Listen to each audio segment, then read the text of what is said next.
Debate eliminating a program that subsidizes home mortgage refinancing.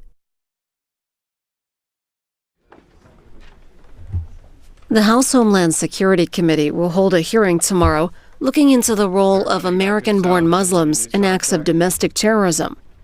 A coalition of Muslim and civil rights groups have criticized these hearings and Committee Chairman Peter King for singling out the Muslim community.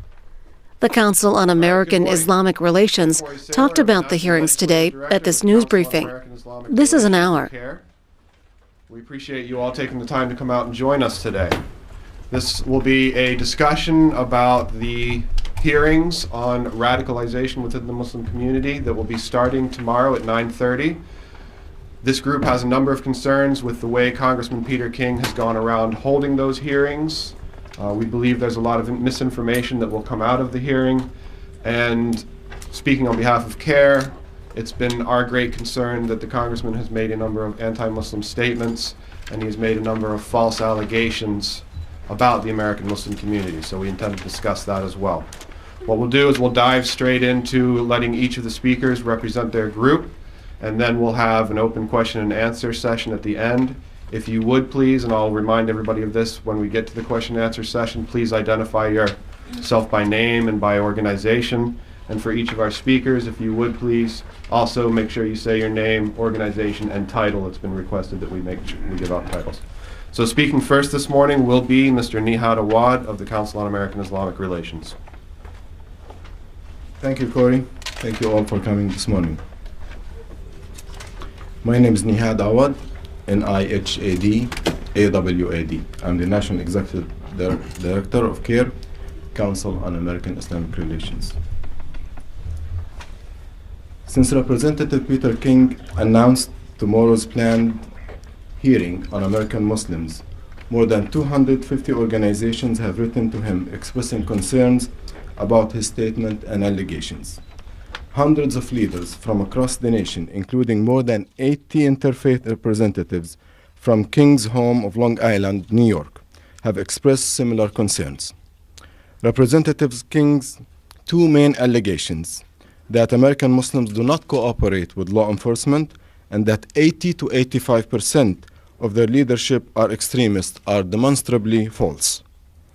Top law enforcement officials such as FBI Director Robert Mueller and Sheriff Lee Baca, commander of the nation's largest sheriff's department and a board member of the National Sheriff's Association, say Muslims and their communities cooperate with law enforcement.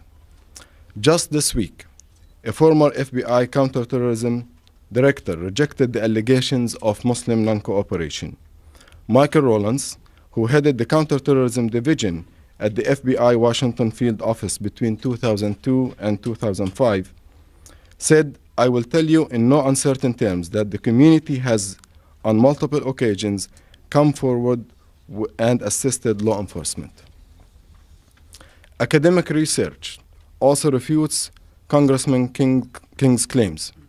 Earlier this year, Duke University found that tips from the American Muslim community provided information that led to a terrorist plot being thwarted in 48 of 120 cases involving Muslim Americans. Duke University also found that many Muslim leaders and mosque leaders had put significant effort into countering violent extremism. There is no denying that people of evil intent covet the opportunity to recruit Americans, including those of the Islamic faith, and to pull them away from the straight path of Islam into the deviated path of violent extremism. CAIR and the Muslim community are natural allies in the fight against violent extremism. In fact, we are natural enemies to those who promote violent extremism. There is no denying that except for a tiny minority, violent extremists have found no fertile ground in America. Many individuals and institutions, including law enforcement, Homeland Security personnel, and the leaders and members of our community, deserve a share of that credit. CAIR has always maintained that it is both a civic and religious duty to immediately report criminal activity to local, state, and federal law enforcement agencies. Equally, like other civil liberties organizations, we advise our community to know their constitutional rights. Our community has reasonable concerns with some law enforcement activities and policies. Some of these concerns are overly broad surveillance of Muslims and their institutions based solely on their religion, concerns about FBI and other agencies pursuing lines of questioning related to First Amendment protected activities, concerns about the use of Muslim bashers as law enforcement trainers, concerns about the American Muslim community members abroad facing denial of due process and pressure to become informants. Tomorrow, Congressman Peter King will have the spotlight. We sincerely hope that he and his witnesses abandon false allegations, generalizations, personal agendas, and irresponsible rhetoric against American Muslims in favor of a sober and objective hearing. Sadly, a disturbing number of religious, ethnic, and racial minorities, including African Americans, Asian Americans, Japanese Americans, Jewish Americans, Catholics, Mormons, and many others, have been singled out for discrimination at various times in our nation's history. American Muslims will be doing a disservice to the sacrifices of those minorities before us if we do not stand up for our rights now. We also ask our fellow Americans not to succumb to Representative Peter King's fear-mongering. We also ask our fellow Americans to reject the false and unsubstantiated allegations that he has put forward against the Muslim community.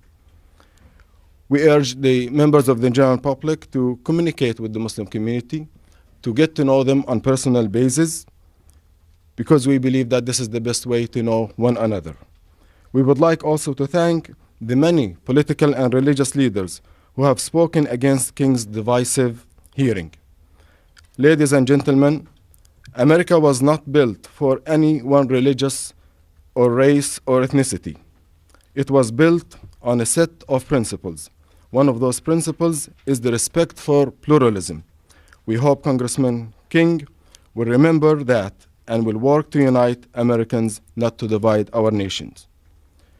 Many of our positions on violent extremism, terrorism, have been condemned swiftly and without any reservation.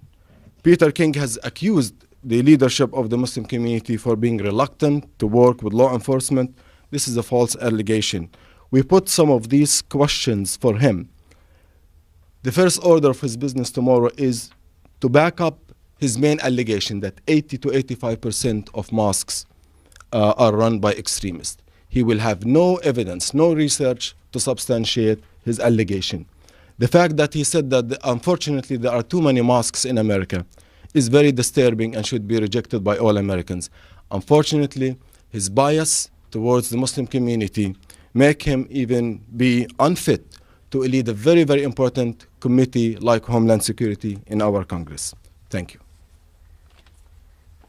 Our next speaker is Mr. Macleod-Ball from the American Civil Liberties Union. Thanks, Corey. Michael Macleod-Ball, I'm the Legislative Chief of Staff and First Amendment Counsel for the American Civil Liberties Union here in our Washington Legislative Office. First, I want to thank CAIR for having this event and for inviting us to participate in it. The American Civil Liberties Union stands in support of the rights of individuals under the Bill of Rights and the U.S. Constitution to believe and speak and associate free of government hindrance and to be treated fairly by government without discrimination. Accordingly, we support Representative Peter King's right to voice his opinions, no matter how ill-informed they may be. But congressional inquiries, like legislation, must not entrench on First Amendment rights to pray and believe freely, to speak freely, and to associate freely. With tomorrow's hearing targeting the American Muslim community for special investigation for an alleged and erroneous connection to domestic terrorists, Mr. King is coming perilously close to doing just that. This is what America sometimes does when faced with crisis and fear. John Adams sought and got the Alien and Sedition Acts. Thousands were arrested for labor and anti-war views during the World War I era. Japanese Americans were tossed into internment camps during World War II. And Senator McCarthy met his downfall after engaging in red-baiting hearings during the post-World War II era. He met his downfall when the Army's attorney said to him in front of a televised audience, "Have you no sense of decency?" Well, the ACLU is hopeful that the American public and Mr. King himself will come to recognize that focusing on the entire American Muslim community to reduce domestic terrorism is bad law enforcement and based on erroneous facts and flawed policies and theories. There's a basic distinction between belief systems and violent or criminal actions. Ideological beliefs, political, religious, extremist, or moderate, are entitled to full protection under the First Amendment. Barry Goldwater in 1964 said that extremism in the defense of liberty is no vice. Some would say that Mr. King, or perhaps some of us on this panel today, have radical or perhaps even extreme beliefs. But we can all hold such beliefs without committing acts of violence. Those acts of violence are perfectly legitimate subjects for investigation by Congress. The belief systems are not. To focus his investigation just on the American Muslim community is to miss the opportunity to find the similarities among all of those who commit acts of violence. There is far more in common between the tax protester who flew a plane into the IRS building and a Muslim person who commits an act of violence than there is between that IRS terrorist and the entire community of those who oppose taxes. So too with the American Muslim community and the rare Muslim terrorist. To focus this investigation solely on the American Muslim community, based on a thoroughly discredited New York Police Department report containing a flawed theory of radicalization, not only isolates and alienates the very community Mr. King says he wants to gain greater cooperation from, but also misses the chance to come up with a theory that just might actually do some good in the battle to reduce the threat of domestic terror. We encourage Mr. King to investigate all acts of domestic terrorism, to conduct a fact-based approach to the issue, to draw evidence-based conclusions that might help law enforcement gain a greater understanding of what moves a person from nonviolence to violence, whether in the name of political or religious ideology or otherwise. Thank you. Thank you very much, Michael. Our next speaker is Alejandro Beutel with the Muslim Public Affairs Council. Thank you very much. It's a pleasure to be here. My name is Alejandro Beutel, Government and Policy Analyst. That's spelled A-L-E-J-A-N-D-R-O, last name Beutel, B-E-U-T-E-L.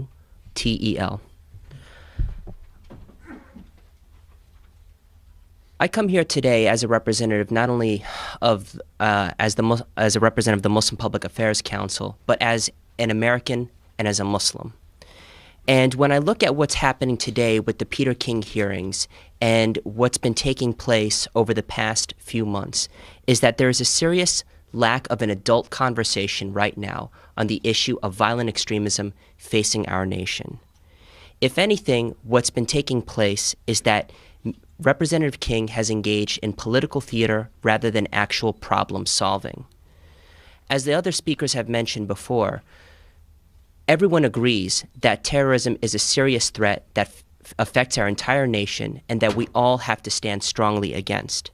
However, divisive rhetoric that splits apart our community, undermines our values, and also undermines our values and misses the threats is a counterproductive means of actually engaging and investigating this very serious threat.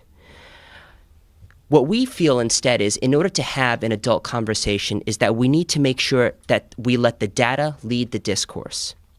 According to the Muslim Public Affairs Council's report, the Post-9/11 Terrorism Incident Database, we have found that 2 out of every 5 al-Qaeda-related plots threatening the United States since 9/11 has been thwarted with the assistance of Muslim communities. Within the past year, that number has actually spiked to 3/4 of such plots. So even though Representative King is engaging in many broad brush statements right now, saying, for instance, that there is widespread radicalization within the community, or more to the point, that our community members are not helping and partnering with law enforcement.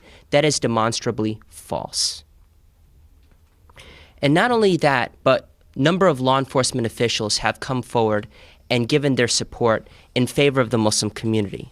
For instance, Sheriff Lee Baca recently said at an MPAC event, in reference to Representative King, quote, "If he has any evidence of non-cooperation, he should bring it forward. I don't know what Mr. King is hearing or who is hearing it from," end quote. And then towards the end of that conversation, he also invited Representative King to come to LA County, but from what we've heard from from the sheriff, is that the representative has not actually taken him up on that invitation. In addition, we've also had former FBI counterterrorism agent Mike Rollins also say in no uncertain terms that, quote, "the community has on multiple occasions come forward and assisted with law enforcement," end quote. So what we have here, ladies and gentlemen, is that there is a divide right now between what we feel is the broad brush statements of Representative King and really what law enforcement people and the data is saying right now. And our message right now to the American public and to Representative King is that we feel that going forward, we need to be treated as partners, not as suspects, and that America's diversity is its strength, not its weakness. Thank you very much. Thank you, Alejandro. Next in line is Naeem Baig with the Islamic Circle of North America.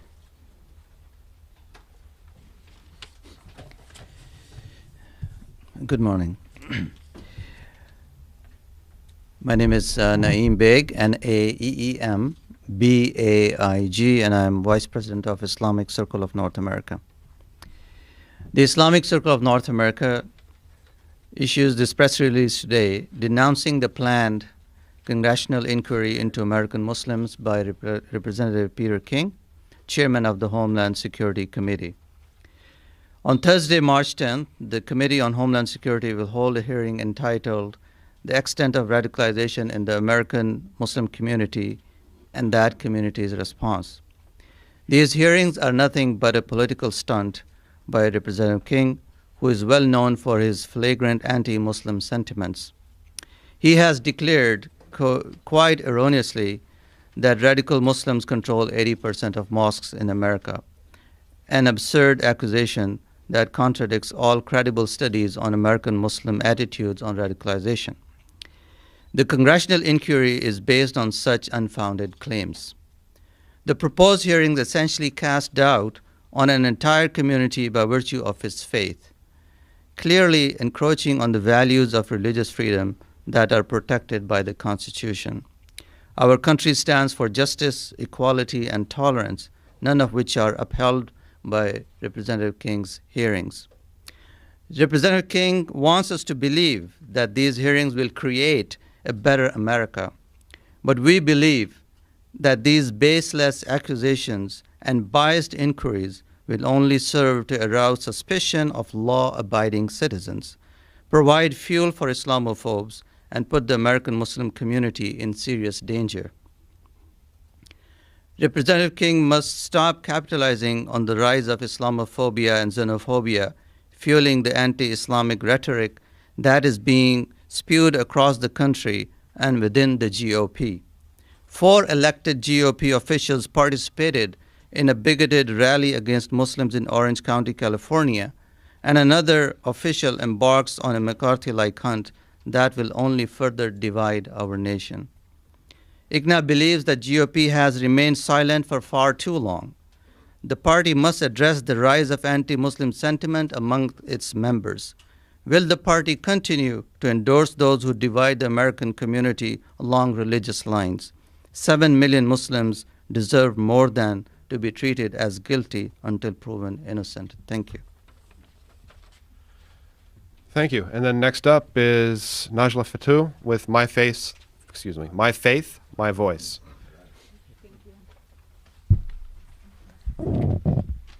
Good morning, everyone. My name is Nagla Fetouh. I'm here on behalf of My Faith, My Voice. I'm a member of the Board of Trustees of the organization. Thank you. My Faith, My Voice is a grassroots effort by American Muslims from across the country looking to present its voice on issues affecting Muslims and Islam in America. Through the use of video messages and media outreach, My Faith, My Voice provides the American Muslim community an online platform to speak directly to America.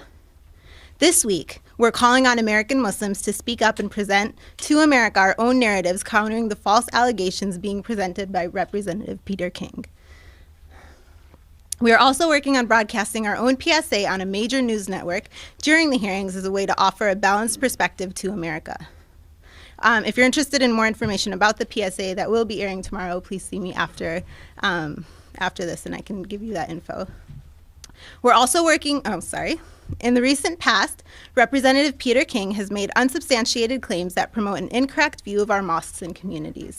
These claims are simply not true and go against what the majority of American Muslims believe and what Islam teaches. They also bring about more hate, misunderstanding, and discrimination against an already misrepresented community. The reality is that, like other Americans, American Muslims are peaceful, caring people that genuinely love their country and want to help make it a better place. They work to give back to the broader community through their careers as teachers, doctors, engineers, public servants, police officers, firefighters, as well as numerous other professions. Many Muslims participate in community service activity throughout the country as an expression of their faith. In fact, mosques, which are primarily places of peaceful worship, actually help to facilitate many community service events and social activities. We started My Faith, My Voice because we believe America needs to see for themselves who Muslims are and what we do. We feel that our story is often not told and that our voices are absent in national conversations that pertain to us.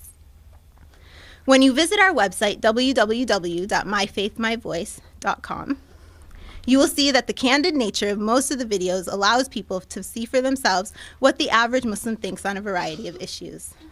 We know that not everyone in America has a Muslim friend or neighbor, but if they visit the website, they can hear stories like that of Ashraf, a volunteer firefighter for over 12 years in Northern Virginia, who's motivated by his spirituality to give back to his community. And Zahra from Newark, New Jersey, who was inspired by her faith and participation with Muslims Against Hunger to help establish a soup kitchen and social services center that will soon be opening its doors to people of all faiths. Since the campaign began, we have posted over 200 videos on our website. These are our real stories. I can tell you from a personal perspective that as a Muslim American born and raised in America, this is my home. As a high school teacher, mother to a beautiful daughter and one along the way, I'm passionate about getting the word out to people about who the average American Muslim is. I've dedicated much of my own time to serve the broader community through a variety of different programs, activities, and my own career as an educator. I believe wholeheartedly in the American democratic system and have full faith that Americans will see through the rhetoric that is being presented to them and reach out to end discrimination and hate against all minorities in the U.S. I hope that our efforts through My Faith, My Voice provide a platform for people to hear the truth and ignore the falsehood being spread so that my children and everyone else's will be able to enjoy and appreciate the same rights and freedoms that I have and more. Thank you. Sure, sorry. It's Nagla. Last name is F as in Frank, Etouh. Thank you very much. Our next speaker is Mohammad Dawood with the Muslim American Society.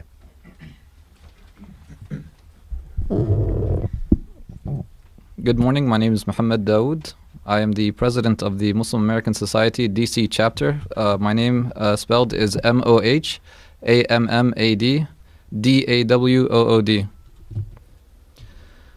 Today, the Muslim American Society joins with other organizations, leaders, and voices in the American Muslim community to voice our concern regarding the upcoming hearings on radicalization of the Muslim community called by the incoming chairperson of the United States House of Representatives Committee on Homeland Security. As citizens of the United States as an integral part of the American interfaith community and U.S. civil society, we are keenly aware of the challenges and dangers facing our nation.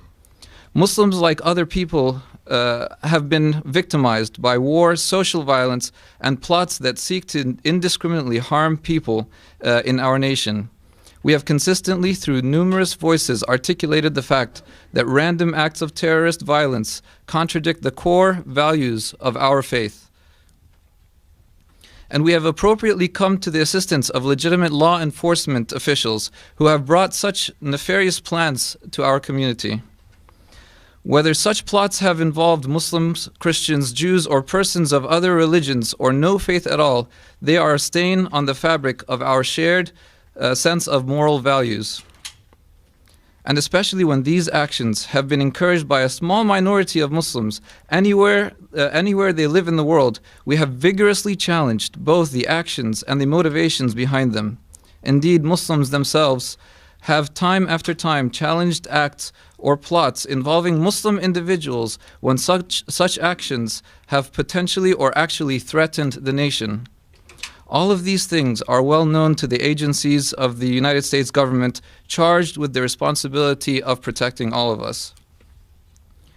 We are concerned that the hearings called by Representative Peter King will not uncover new information about criminality or radicalism in America, nor will the hearings, particularly in its present form, examine the presence in American society occupied of groups that openly espouse the overthrow of the government or overt racism or hatred of immigrants, or that uplift the culture of gun violence that every year kills many Americans.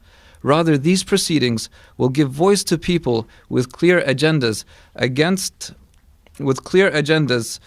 the very religion of Islam and those who have made a cottage industry out of the demonization of an entire religious community.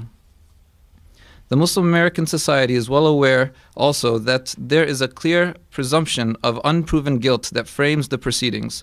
When Committee Chairman Peter King stated that 80% of mosques in America are headed by radicals, or that Muslim organizations have not cooperated with law enforcement officials, he himself took a leap into the pool of religious bigotry and unproven allegations that cast aspirations on an entire religious community. And the hearing has been compared to the 1950s hearing sponsored by then U.S. Senator Joe McCarthy, who used his position in the United States government to persecute and in some cases destroy the lives of countless innocent citizens, accused members in the Communist Party. We find it worth noting that xenophobia and religious prejudice persist as unfortunate strains in our national history and culture, and that such prejudice can be and is manipulated by some forces in the society through fear-mongering, unprincipled attacks, and even spreading of propaganda that masquerades as objective facts. These actions are contrary to the best history and best practices of America.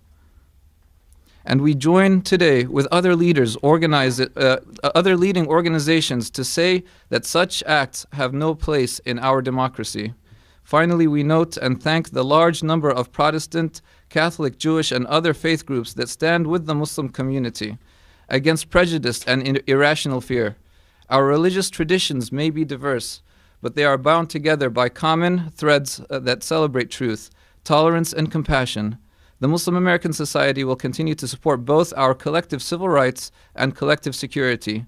We will continue to respect the law and honor the principle of peaceful coexistence and cooperation with our neighbors in the building of stronger communities. We will continue to educate and nurture Muslim youth with a positive understanding of the values of our faith, and we will stand with all of our brothers and sisters to lift up a straight path for our community and our nation that honors the best of all of us.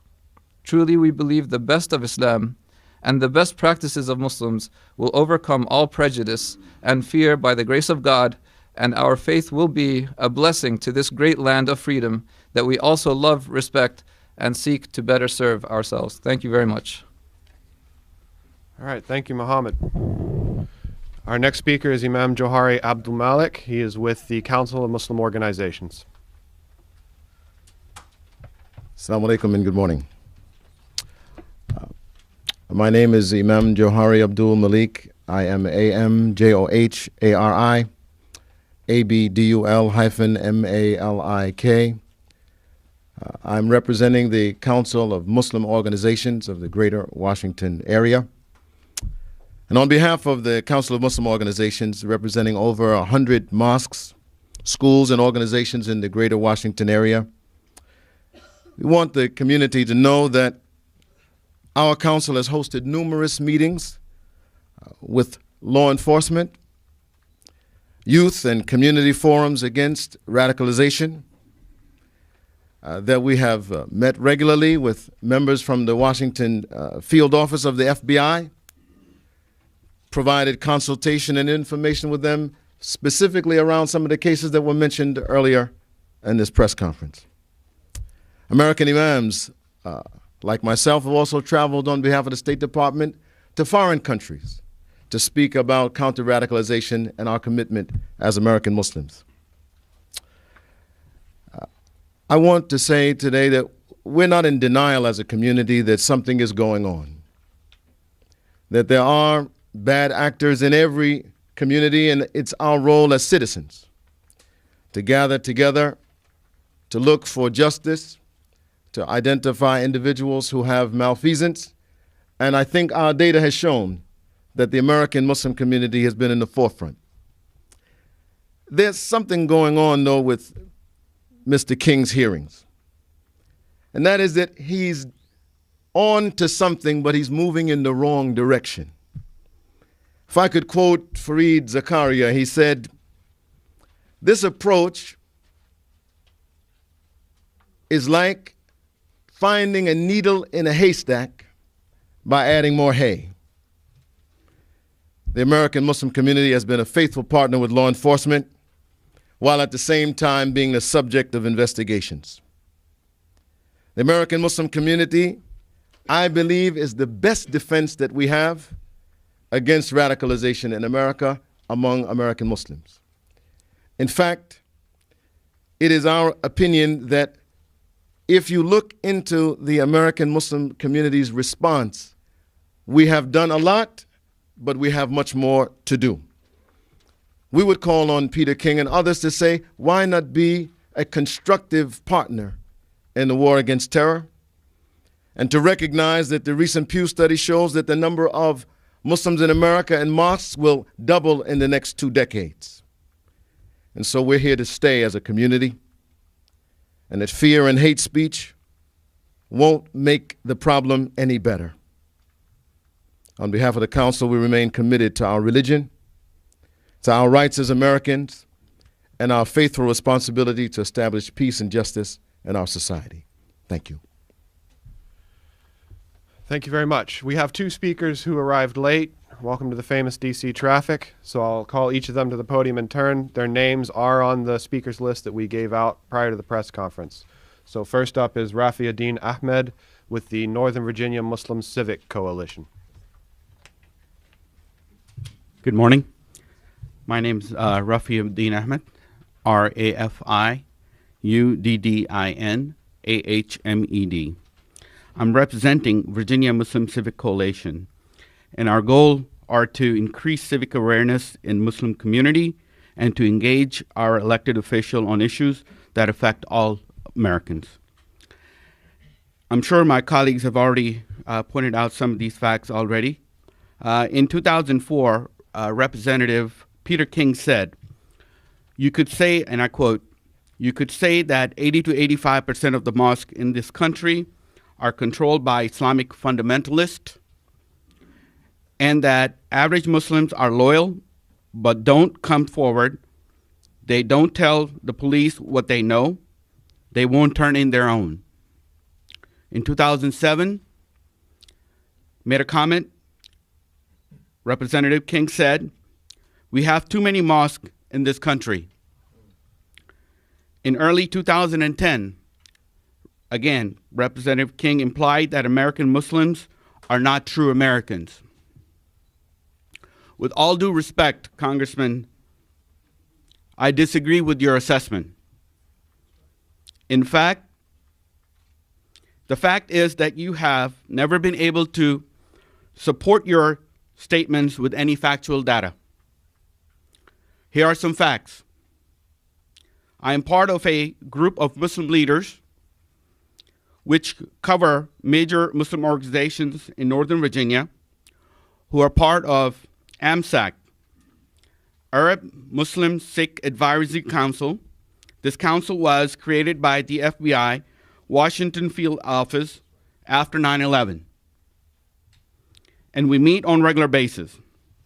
Muslim community leaders are also engaged with TSA, Homeland Security.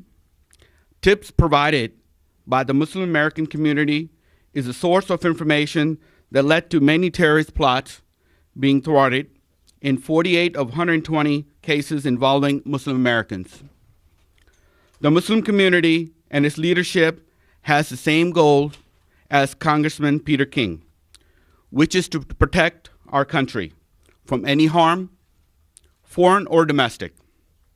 However, singling out a group of Americans for government scrutiny based on faith or race is divisive and wrong. If you look back into the history of our nation, many other communities have suffered similarly. African Americans, Jewish Americans, Japanese Americans, Catholic Americans, and Irish Americans.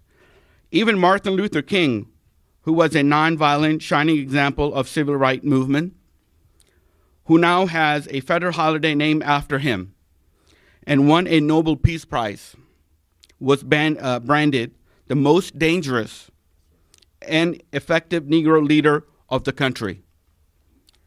In an FBI memo, FBI Director Edgar J. Hoover labeled King as degenerate. It's about time we as Americans put a stop to this practice. And let all of us work together to protect this great nation. Thank you. Thank you very much. Next, we have Shahid Buttar with the Bill of Rights Defense Committee. Thank you, Corey. My name's Shahid Buttar. That's spelled S-H-A-H-I-D. And my last name is Buttar, B-U-T-T-A-R. I'm the Executive Director of the Bill of Rights Defense Committee. So as a constitutional lawyer who leads an organization focused on civil liberties defense, not of Muslims in particular, but all Americans, a transpartisan one at that, I guess there are two particular perspectives I'd like to add to the discussion. The first is that the political theater that is looming in the House Homeland Security Committee is not just a crisis confronting the American Muslim community.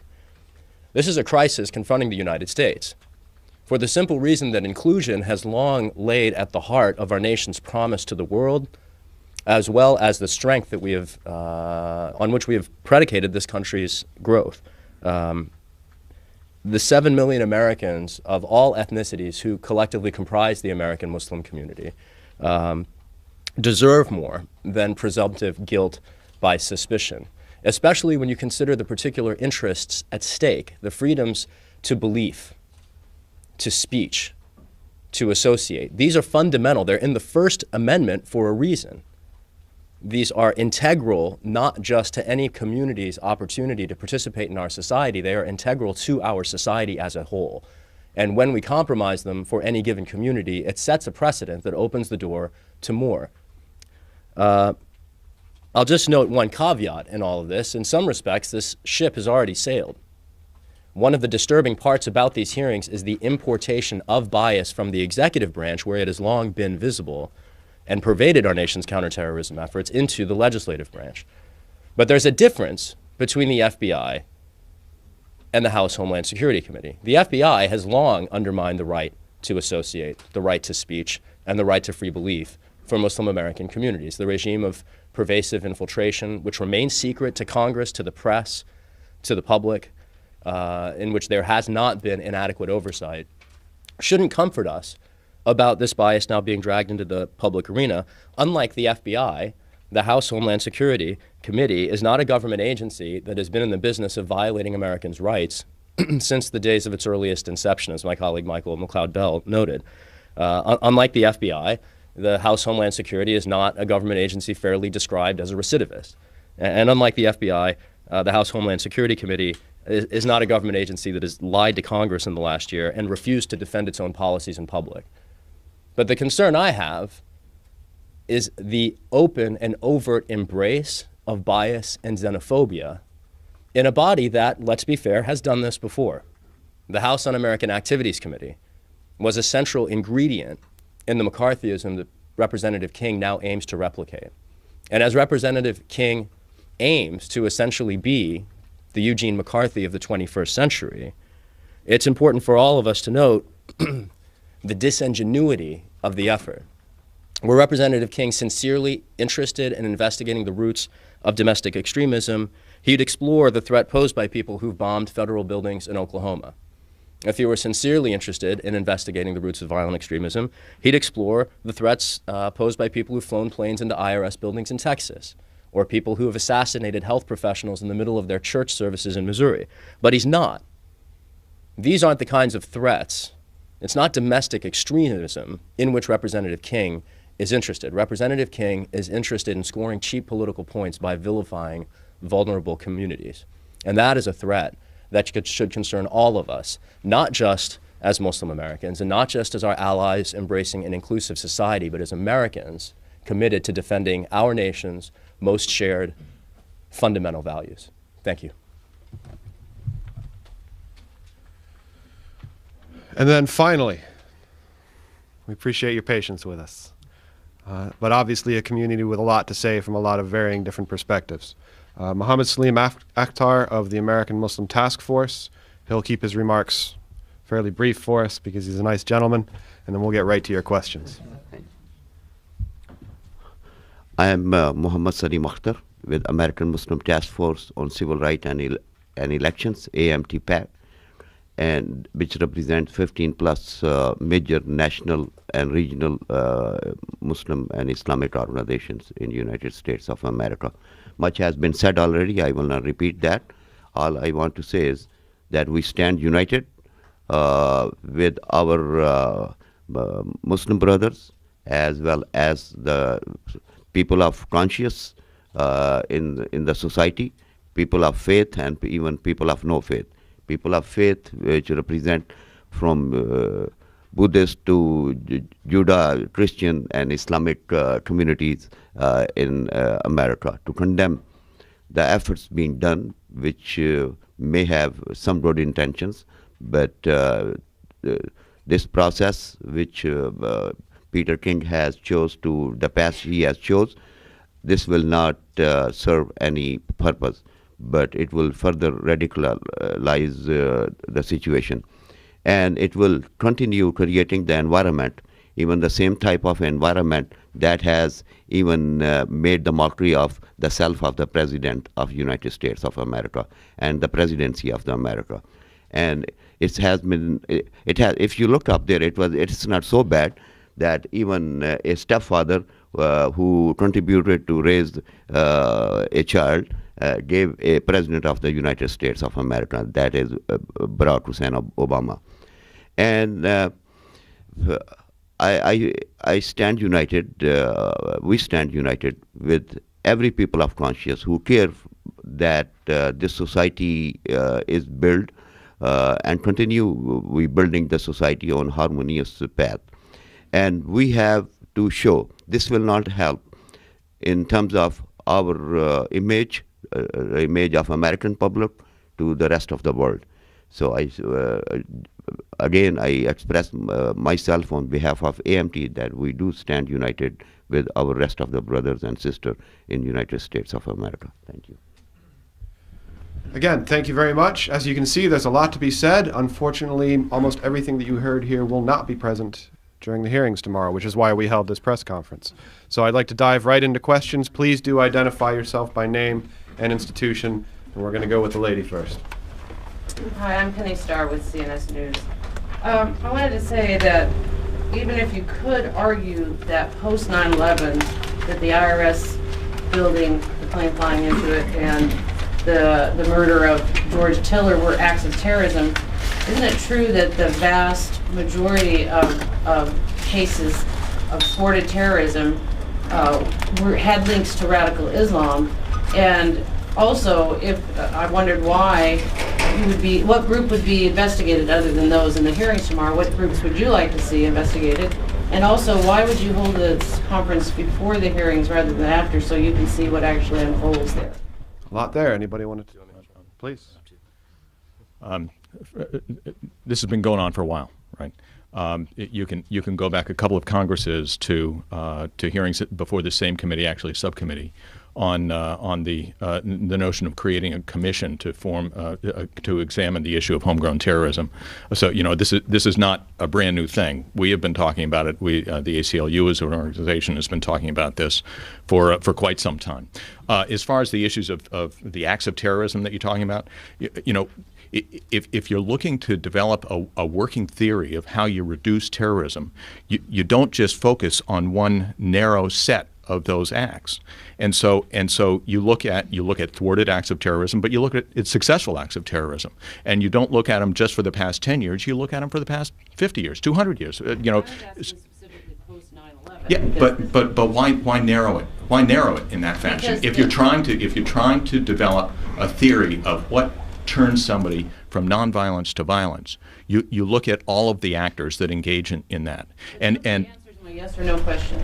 Post 9/11, haven't the vast majority of terrorist threats, thwarted or otherwise, had links to radical Islam? I'm not saying to Muslims. And I'm telling you that I think nobody has done a good job at actually quantifying that. There has been so much focus on the American Muslim community and the American Muslim community's cooperation in rooting out Muslim-connected acts of terrorism that we haven't gotten to an answer of deciding whether there have been many more acts of violence committed by other extremists or those who are not motivated by ideology. You can certainly look at all of the on-campus violence, for example. Do you include those? Are there commonalities with those actors and folks that are motivated by ideology or not? We don't know the answer to that. And if you have an examination of just the American Muslim community, you're missing the opportunity to make the connections to those other acts of violence. I think what I'm going to do is take one question, maybe have about two speakers respond to each question, just because we have so many and we want to make sure we get them in. Go ahead, sir. Hi, Michael Mathis from Agence France Presse. Mr. Awad, I'd like to know if you agree with Mr. Buttar's assessment that Congressman King is the McCarthy of the 21st century, and also the assessment of a few other people who, to a certain degree, made that connection. And also to the Imam, if I may, afterwards, you said that Congressman King was on to something. I'm just wondering if you could elaborate a little bit about that. Okay. Well, first of all, definitely we would like to see how the hearings will proceed. But we are looking at what Peter King himself has said, how he perceives the Muslim community. He made generalization. He did not talk, and he's not talking about the tiny number of American Muslims who have been involved in radical activities and acts of terrorism, who have been condemned by the entirety of the Muslim community, leadership and organizations immediately. He does not recognize that. He ignored the fact that the Muslim community has been cooperating. The Muslim community has been the source of foiling many of these plots. I mean, locally here, Naeem and myself have worked with the parents who have announced to us that their 5 boys were missing and they traveled to Pakistan. We worked with the FBI in coordination with the families. We gave the information, and that led to the arrest and ending that episode. So the history and cooperation of the Muslim community should not be doubted. So is he the McCarthy of the 21st century? I hope that he is not. But from the way he's composing this hearing, the way he has been singling out and stigmatizing the American Muslim community raises a lot of concern. Many others have called him the McCarthy. It's really up to him to show that he's a McCarthy of the 21st century or he's not.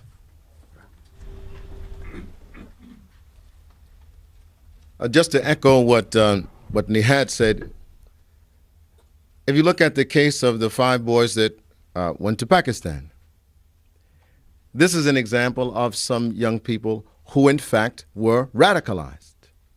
the data seems to suggest that it was via the internet. But nonetheless, it creates an issue and a concern for us as a community. How did this happen? What we did in that case, in that community, the parents were concerned about their children. They went to the Imam of the mosque. The Imam of the masjid looked at the data and said, let's call CAIR. CAIR immediately said, let's call the FBI immediately. That means that we have real life examples of our partnership in something that really is going on. So if your question is, what do I mean by something's going on? That was a real case, and the real involvement of the Muslim community, evidenced openly in the media, was our full engagement. Now, how do we become more effective partners in what we did rather than be a part of this witch hunt that Peter King is involved in? Does that answer your question? Kind of, okay. Sir in the pink shirt, you had your hand up. I think it was answered, thank you. Okay. Then who wants to jump in? Kari, who's with MSNBC. I just wanted to know, just to clarify, none of your organizations were invited or interviewed to take part in the testimony, verbal testimony tomorrow, correct? That's right. And the other question I wanted to ask was, they have called Dr. Zudi Jasser, who takes a different view of this whole thing. And I wonder if you could give if somebody could give some perspective. Is he an acceptable person to be testifying on behalf of the? The thing that I would say to you is I welcome anyone to walk into any mosque in the United States and ask the name of organizations present here. CAIR, MPAC, ICNA. You'll get people that know that organization inside that mosque. So these are organizations with a grassroots touch in the American Muslim community. Do the same for Dr. Jasser, and you will not find that his name is well known. So I would suggest to you that as a witness, he is not representative of the mainstream Muslim community and not connected to the activities of the Muslim community to, one, cooperate with law enforcement, and two, secure the civil liberties of our community. I can just quickly say that I love other people. Dr. Zuhdi Jasser is a convenient witness for Peter King. Peter King is bringing him because he would like to hear something Zuhdi Jasser will tell him. So instead of hearing what he likes, he should bring people who have to tell him what he should hear. The mainstream Muslim organizations who have history of cooperation with both the community and law enforcement, those who have credibility, those who have research, and they have accurate data on what goes on in the Muslim community. Unfortunately, Zuhdi Jasser is a favorite guest on right-wing networks. He tells them what they like to hear, not what they need to hear. The other thing we'd point out is listen to the testimony of Sheriff Baca, because he is the actual law enforcement person on the panel that's looking into why Muslims aren't cooperating with law enforcement. So I think he'd be your most authentic witness. There was a hand. Yes, sir. Yes, sir. Mohammad Ali Salah from Sharq al-Awsat, Arabic daily newspaper of London. This is yesterday Politico in the front page, under GOP divided over Muslim hearing. It says that there's a division between Mr. John Bonner and Mr. Cantor, and referred to Mr. Cantor as the highest ranking Jewish member of Congress. My question is the religion part of this debate, the religion of Mr. Cantor and Mr. King? It shouldn't be. It shouldn't be. What I can tell you in the lead up to this hearing, I and folks on ACLU staff, we've met with a number of members of this committee, number of members of Congress, and where I think that article gets it right is that I think even some members of the Republican majority in the House are uncomfortable with the rhetoric. You know, I think Mr. King has sort of gone out there a little too far, and maybe a lot too far. And it will be interesting to see how that discomfort manifests itself in the next couple of days. You know, will there be Republican members on the committee who will sort of go down a different path, who will recognize that the focus on the American Muslim community is the wrong way to go. yes, there's a legitimate point of studying terrorism, domestic terrorism in particular, but bringing the focus onto the American Muslim community is just the wrong way to go. I got that sense in talking with actually Democrats and Republicans on the committee, and it'll just be interesting to see how that plays out. If I may just ask, is the religion... If I could, just because we're short of time, let me try to get in as many questions from different reporters as possible. The religion of Mr. King, the elephant in the room? No, I mean, I think the concern that you're hearing from everybody is that religion really doesn't need to be a part of this conversation. What everybody's saying is we want to understand violent extremism and its different sources and not have our country torn apart along religious lines.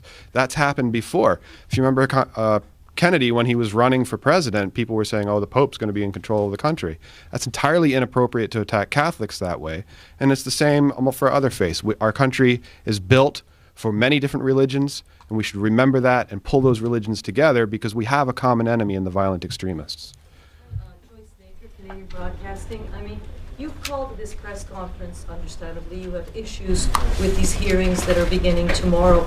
If any of you or your organizations tried to get in touch with Mr. King, tried to have a dialogue with him to ask him why are you framing it this way? And let me just say that we have time for about one or two more questions after we answer this one. Go, please. Recently, our organization did actually have an opportunity to meet with some of the staff from on the committee, majority committee on House Homeland Security. However, during the course of the discussion, it was really more of just a listening session.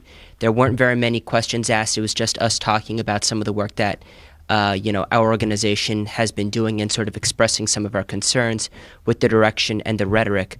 But really, overall, though, and that was fighting tooth and nail just to get even with just some staff to meet with us. But outside of that, though, really there hasn't been much else said, and it just seems that everyone's sort of dug in their trenches, unfortunately.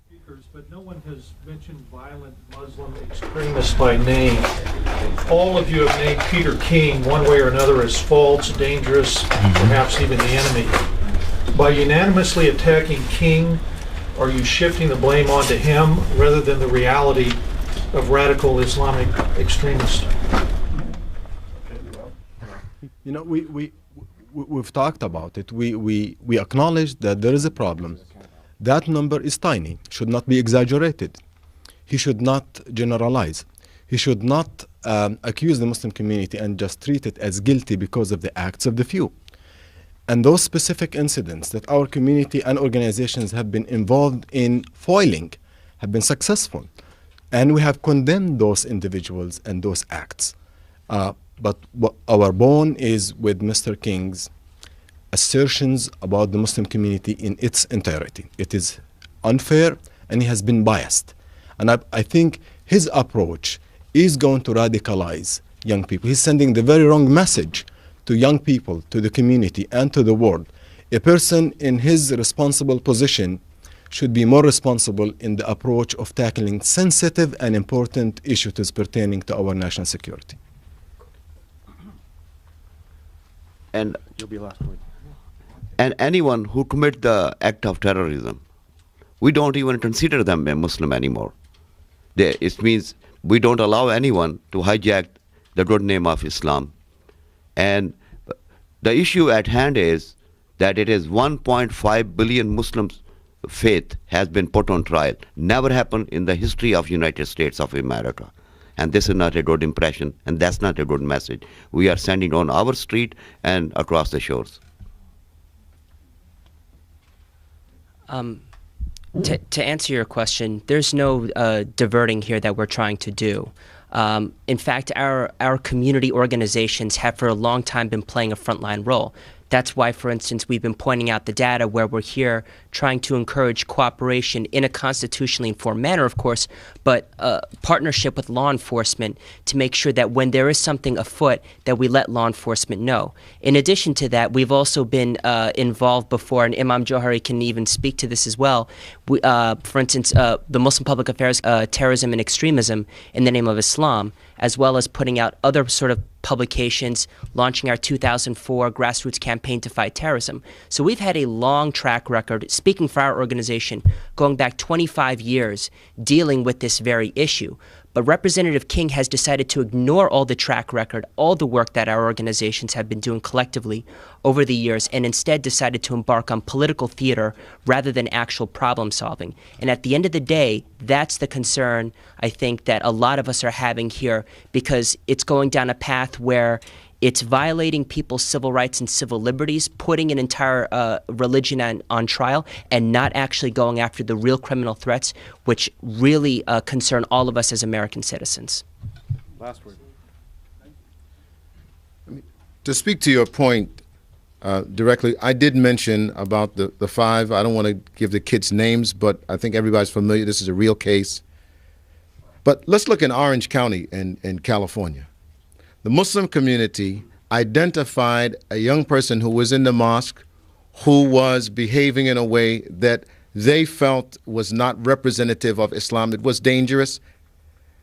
They detained that individual, called law enforcement, only to find out that the person is a law enforcement well, I don't want to use any. There are all kind of words. But this person was put up to this by the government. What a waste of resources. For the government, rather than to cooperate with us, they put a person in our midst to try to encourage people to become violent, and we catch them. We ought to have a hearing about that. Right? How can we better engage and empower the Muslim community to do just that, rather than for us to catch their paid informants? I can't close it out any better than that. So thank you all very much. We appreciate it. Everyone is available for one-on-ones if you'd like to speak to them afterward, and we appreciate your time and coming out today. Thank you. Great job. Hey, what's the new performance? One Truth. One